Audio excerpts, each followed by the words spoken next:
Muchas gracias, Emilio. Buenas tardes a todas y a todos. Yo cuando vengo a un acto de la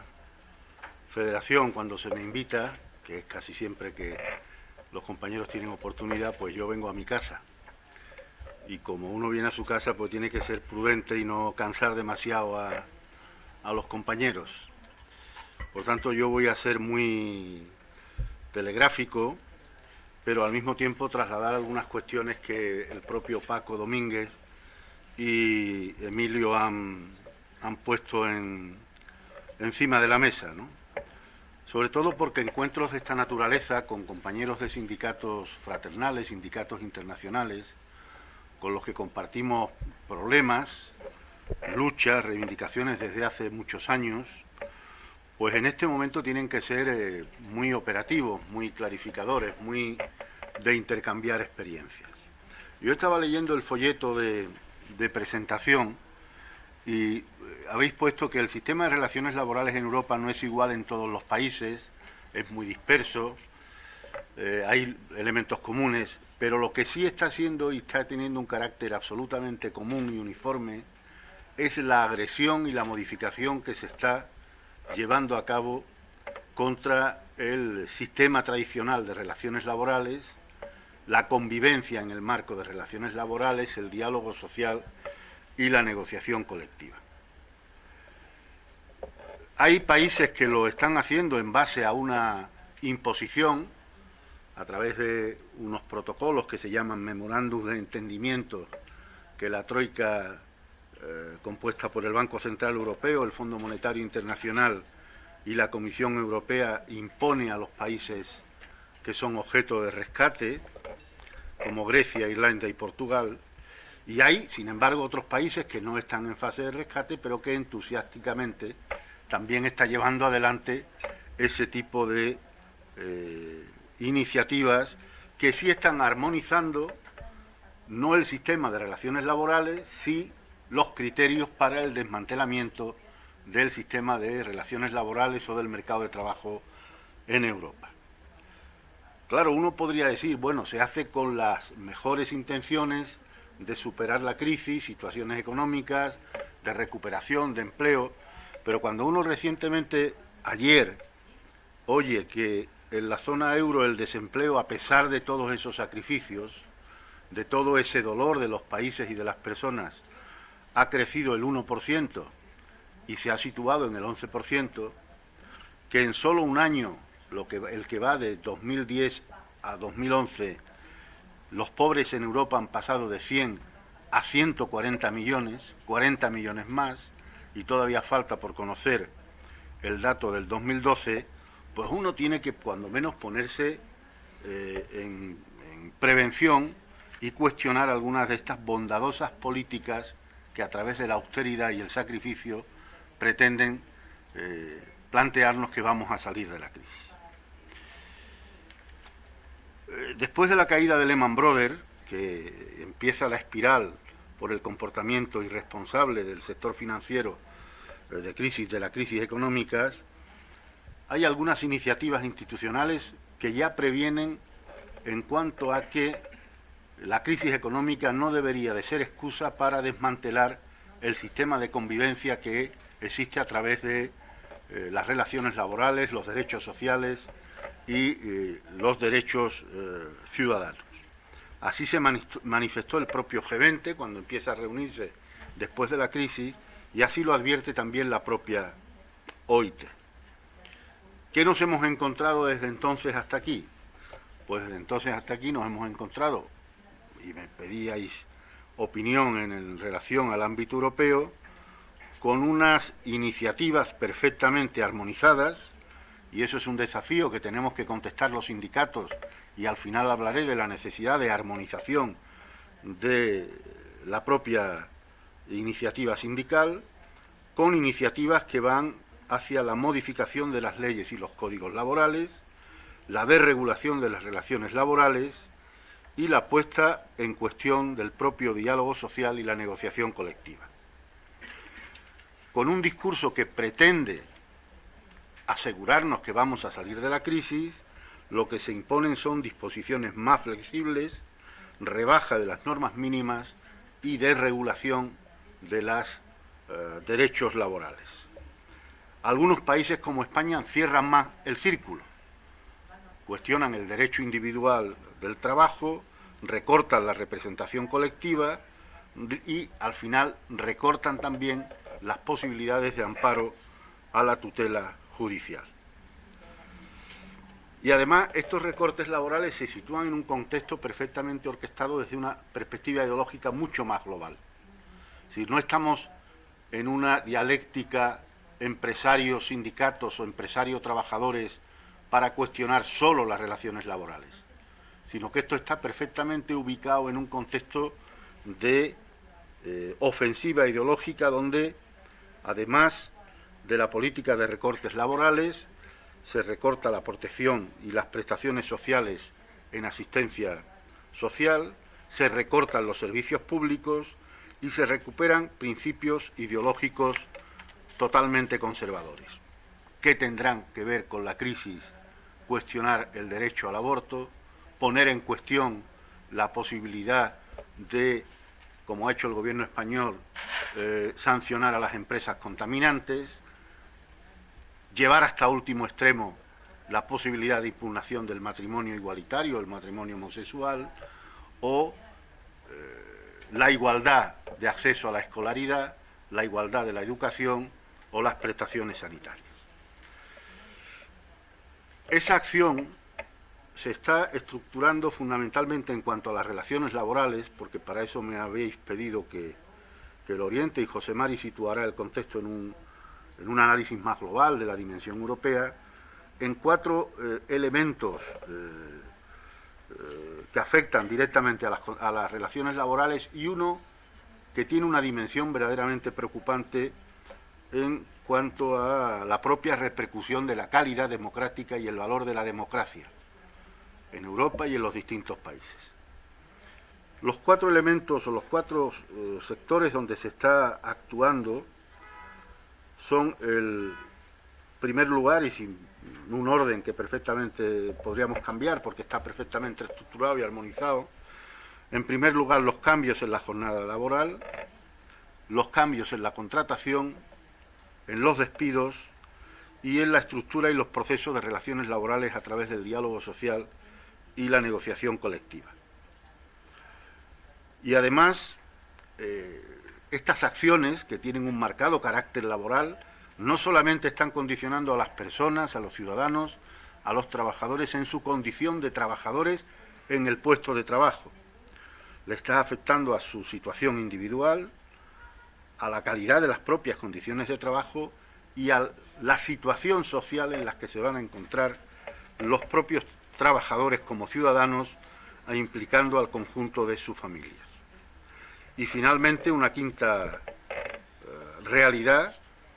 una quinta consideración, evidencia, que todo se está haciendo violentando las normas de convivencia democrática y violentando los procesos democráticos. Es decir, se está haciendo desde una posición autoritaria, antidemocrática y violentando los principios de la convivencia, violentando la legislación democrática y violentando las instituciones nacionales e internacionales de carácter democrático. Yo voy a pasar someramente por algunas de las consideraciones. En la jornada laboral se va ampliando la flexibilidad, el cómputo de referencia para la jornada laboral. Paco hacía antes, mientras empezábamos, una broma de la jornada laboral que se va a computar en términos de año, pero con la libre disposición de los propios empresarios. Ya hay países como la República Checa, Estonia, Lituania, que tienen la disposición de la jornada laboral en periodo de 3 o 4 meses. Eso, evidentemente, va a dificultar y va a poner en cuestión la propia capacidad de acción de los sindicatos, que es uno de los objetivos que se tienen, no como de fondo, sino como prioridad. Vemos que se recuperan conceptos que estaban en proceso de erradicación, como las horas extraordinarias. Incluso en España, en los contratos a tiempo parcial, pues sabéis que se ha recuperado las horas que se consideran de realización coyuntural o como ya denominadas de una otra manera. En el segundo aspecto, en la contratación, se va a la modificación de normas de contratación, ampliando la duración de los contratos temporales. Es decir, sabéis que antes nosotros criticábamos la concadenación de contratos. Bueno, pues en términos dialécticos se ha dicho, bueno, pues ahora vamos a ampliar los contratos temporales para que, siendo el contrato temporal más largo, no haya que concadenar contratos temporales. Y así, por ejemplo, en la República Checa se puede estar con 2 renovaciones de contratación temporal hasta 9 años. En Grecia hasta 3 y en otra serie de países como Portugal también hasta 3 y en otros hasta 2 o hasta 4 o hasta 5. Se han modificado los criterios en relación a la contratación a tiempo parcial y se establecen nuevos modelos de contratación para colectivos que se podrían aplicar a cualquier tipo de colectivo. Se ha elegido a los jóvenes porque son un colectivo que tienen una proyección donde se vende demagógicamente la incorporación al mercado de trabajo, pero no se dice que determinados tipos de contratación para los jóvenes, con reducción del salario, con la prolongación, como es en el caso de España, hasta los 30 y tantos años, en algunos países hasta los 34, de algunas modalidades que en la República Checa o en algunos países del este contemplan periodos de pruebas de hasta 2 años y sin cotización por el empresario, sin derecho a desempleo, lo que están es hipotecando la posibilidad de los trabajadores desde su juventud a iniciar una carrera laboral con unas perspectivas de promoción, realización y realización personal. Se segmenta el contrato laboral, se segrega el contrato laboral y se violenta la seguridad en la propia contratación individual. En el despido, que sabéis que en términos reales es el factor sobre los que las empresas han actuado de manera clara y directa para reducir los costes, se va al proceso de revisión de las definiciones de los despidos colectivos, ampliando las razones económicas. Así se han ampliado los supuestos hasta la propia voluntad del empresario en España, Portugal, Reino Unido, la República Checa. Se modifican los procedimientos, reduciendo la posibilidad o eliminando la posibilidad de consulta de la tutela judicial y en algunos países, como en Grecia, exigiendo el pago de tasas para la reclamación por los despidos individuales o colectivos. Además de otras cosas muy evidentes que las vemos en España, pero que son una pauta de carácter general y armonizada en el conjunto de Europa, reduciendo las indemnizaciones, reduciendo las prestaciones por desempleo y sustituyendo, eso ya en España ya lo conocíamos, pero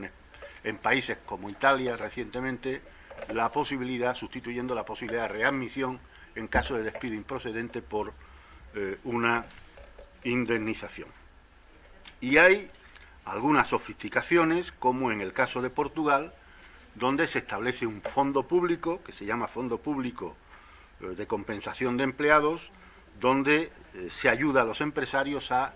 financiar las indemnizaciones para el despido de trabajadores en el sector privado. Todas estas normas, además de la implantación de forma abusiva y sin control de las empresas de trabajo temporal, pues están debilitando el derecho individual, el derecho colectivo de representación colectiva y la estabilidad de los trabajadores. En el ámbito de las relaciones laborales y la negociación colectiva, entendida esta como contratación colectiva o diálogo social o diálogo tripartito en sus distintas vertientes, se está planteando en todos los ámbitos la descentralización de la negociación colectiva, ir contra la negociación colectiva nacional o la negociación colectiva sectorial para ir a la negociación colectiva de empresa o a la relación individual, como es el caso de España, Grecia y Portugal. ¿Hay algún país que ha intentado este procedimiento y ha analizado y ha verificado que no da mejores resultados que la negociación colectiva nacional y la negociación colectiva sectorial y ha vuelto a los convenios nacionales, como es el caso de Finlandia, y se ponen en cuestión los criterios de representatividad sindical, de la legitimidad sindical, bien para cuestionar a los sindicatos democráticos y de clase, bien para ampliar la representación a determinados estamentos, a determinadas representaciones que no tienen cabida vía representación sindical. Eso ha pasado en Eslovaquia, en Hungría, en Italia, en Países Bajos y Portugal. Se procede a la supresión de instituciones de diálogo tripartito estable, como son los consejos económicos y sociales, como ha ocurrido en Rumanía, aquí también ha ocurrido en Castilla-La Mancha. Se suprimen los mecanismos de resolución de conflictos, se cuestiona la posibilidad de arbitraje o el recurso a los tribunales con carácter colectivo, como en Bulgaria y en el Reino Unido, y en el caso de Grecia, una de las últimas reformas es que solo se puede recurrir a los tribunales para reclamaciones sobre el salario base y siempre que estén de acuerdo las dos partes. Por tanto, evidentemente, aparte de la limitación a la posibilidad de recurrir, siempre está condicionado a la propia voluntad de acuerdo del empresario. Todas estas cuestiones, estos cuatro bloques, pues afectan a la representación y a la negociación colectiva, afectan a la representación institucional y el papel institucional, no ya en la empresa y en la negociación colectiva, sino institucionalmente en una sociedad democrática que tienen que tener los sindicatos a nivel sectorial y a nivel global, afecta a la organización del trabajo, a las condiciones de trabajo, a la jornada, el salario, la protección social y la salud y seguridad en el trabajo. Pero además esto, ¿cómo se está llevando adelante? Se está llevando adelante con una falta de respeto a los fundamentos y procedimientos democráticos que tendrían que provocar una reacción, de la que hablaremos brevemente más adelante. Se plantean procedimientos de urgencia para violentar acuerdos ya existentes entre los interlocutores sociales. Eso ha pasado en España, ha pasado en República Checa, ha pasado en Italia, ha pasado en Francia, ha pasado en Eslovaquia, en Estonia, en Hungría. Se elude claramente los parlamentos nacionales, como es el caso de Grecia y de Italia, y en Grecia y Portugal se condiciona a la toma unilateral de decisiones en el marco de las relaciones laborales a la aplicación del rescate financiero y que esas medidas se tomen sin pasar por el Parlamento. Nos comentaba algún compañero griego en un encuentro hace unos meses, del que hablará José Mari, que la troika comunitaria, antes de hablar del estado de cuentas, de la deuda, de la amortización de la deuda fiscal, planteaba en qué condiciones estaba la negociación colectiva, el diálogo social y la representación de los sindicatos. Antes que nada. Por tanto, hay una ofensiva desde el punto de vista no solo económico, sino desde el punto de vista ideológico y antisindical. Y los memorándum de entendimiento de la Troika con Grecia y Portugal fijan directamente, sin tener en cuenta al Parlamento ni al diálogo social en esos países, cuestiones relativas a la legislación social y a la política económica. En este contexto ya, por eso, esa violación de los principios democráticos,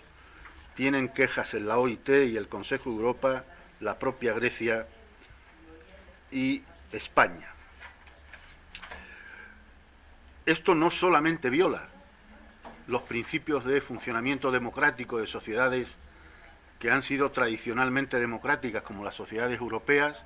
y las propias instituciones europeas. Ataca a la autonomía y a la libertad de los sindicatos, al derecho a la igualdad y a la no discriminación, y es un descrédito democrático que conlleva en el efecto social dos principios que ahora nos escandalizan aparezcan en las encuestas. Si los ciudadanos no son partícipes de esas decisiones, si no son partícipes a través de sus parlamentos. Los ciudadanos se preguntan, tienen derecho a preguntarse ¿para qué votar? ¿Para qué sirven las instituciones democráticas? Si las decisiones se toman al margen de las instituciones que ellos han elegido con su voto y además con una política de agresión a los derechos que tienen consolidados.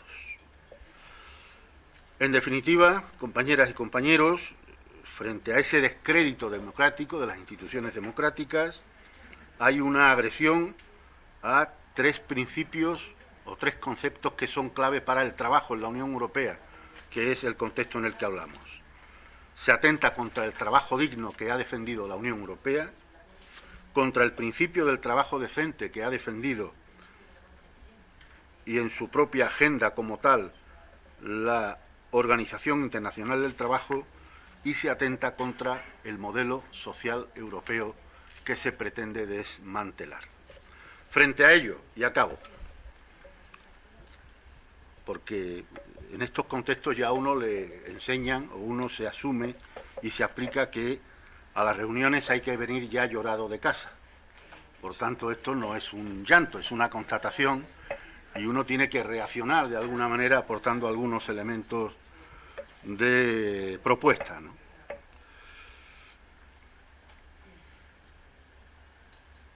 Hay que poner frente a la agresión del marco de convivencia democrático, porque se atenta contra la esencia de la democracia, que es una parte que no puede despreciar lo que significan las relaciones laborales, el trabajo digno, la calidad de las condiciones de trabajo, el respeto a la negociación colectiva y a los derechos colectivos de los ciudadanos. Hay que poner como contrapartida la facilidad con que se aplican esas medidas y las enormes dificultades que se ponen para perseguir el fraude y para combatir los paraísos fiscales. La enorme dificultad para aplicar una tasa sobre las transacciones financieras. La negativa a ampliar el periodo para la reducción del déficit, que ayudaría mucho a evitar estas políticas crueles y de dolor para los ciudadanos, que aliviaría esa ampliación del periodo para la reducción del déficit, el sufrimiento de países y personas.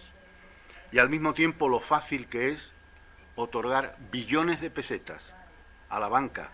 al 1%, para que se proceda a un proceso de especulación en las finanzas internacionales. Por tanto, estamos ante una ofensiva ideológica conservadora que quiere cambiar el modelo de convivencia en Europa, porque Europa, igual que puede y ha sido un modelo de referencia muy importante de democracia y de derechos sociales para el conjunto del planeta, pues también puede ser una referencia para la desregulación y un marco absolutamente contrario a los principios que hoy defendemos. Como sindicatos, ¿qué hacer? Yo no me meto ya en otro tipo de reflexión, pero sí algunas cosas. Yo creo que tendremos que aprender a que tenemos que coordinar una dimensión sindical de la Unión Europea. Pedimos la dimensión social, la dimensión política, la dimensión económica, y tenemos que defender y articular una dimensión sindical europea. No podemos estar en posiciones nacionalistas el movimiento sindical en Europa. Creo que se dio un paso importante el 14 de noviembre, en el sentido de que hubo una primera movilización coordinada con distintos niveles de intensidad, con huelgas, con movilizaciones, con concentraciones, pero efectivamente el movimiento sindical va tomando conciencia de esa situación. Por tanto, hay que recordar etapas anteriores de la sociedad, de los trabajadores, para entender que en estas coyunturas es cuando más necesario es el sindicato, cuando más sindicato hay que construir, cuando hay que hacer reflexión interna y hablar de cuestiones como la implantación del sindicato, el crecimiento afiliativo, el crecimiento y la extensión de nuestras estructuras en la empresa, en los sectores, en la sociedad, y finalmente porque eso nos tiene que llevar a algo que al final es la esencia del sindicalismo. Nosotros no podemos solo estar combatiendo las leyes, o aceptando las leyes, o negociando las leyes. El movimiento sindical, en una política reformista como la que plantea la UGT, al situarse en una sociedad democrática, entiende que las instituciones son válidas para la transformación de la sociedad, es válida la negociación colectiva, es válido el diálogo social con los interlocutores como los empresarios, pero al final todo eso es reflejo de la capacidad, la fortaleza que tenga el sindicato. Por tanto, hay que construir correlación de fuerzas, porque muchas de las decisiones que se puedan tomar en el futuro van a depender de la correlación de fuerzas que tengamos a nivel de empresa, a nivel sectorial, a nivel de cada país y en el ámbito de Europa. Crear correlación de fuerzas. Eso significa afiliación, significa organización, significa coordinación y significa alternativa. Y evidentemente no podemos hacerlo solo. Y me paro aquí en la última reflexión. Hace falta una política alternativa de dimensión europea desde las fuerzas de progreso, desde la izquierda, que desde mi punto de vista, y no voy a entrar en el contenido, tiene que articular un mensaje alternativo en Europa, que vean los ciudadanos como diferente a lo que se está planteando, totalmente diferente a lo que se esté planteando, en materia política, en materia social y en materia económica, pero que además articule ese programa con un mensaje cohesionado en la política, en los estados, e incluso que llegue a nivel regional y a nivel local. Esa va a ser la estructura de alternativa con la que vamos a poder cambiar esta ofensiva que veis perfectamente estructurada, armonizada y organizada en el ámbito europeo. Uno pondrá en el contrato a lo bestia hasta el contrato temporal hasta los 9 años, otros se quedarán en 3, pero veis que la tónica, en términos de determinados ejes como la debilitación de la negociación colectiva, la interlocución de los sindicatos, la representación de los sindicatos, tiene una orquestación perfectamente armonizada. Y tenemos que contestar armonizando la capacidad de respuesta sindical. Por tanto, ese es el reto que tiene el movimiento sindical europeo, es el reto que tiene también la izquierda para crear un referente de ilusión política en los ciudadanos, porque posiblemente los ciudadanos, esas encuestas, esas manifestaciones que plantean en términos de descrédito de la democracia, rechazo de la política, es porque no tienen o no ven o no se les plantea una alternativa diferente, que es curioso, siempre la izquierda y el movimiento obrero, cuando se han dado estas circunstancias de periodos negativos para los ciudadanos y los trabajadores, ha sido capaz, porque es la única esperanza que tiene. Muchas gracias. Gracias, Juan.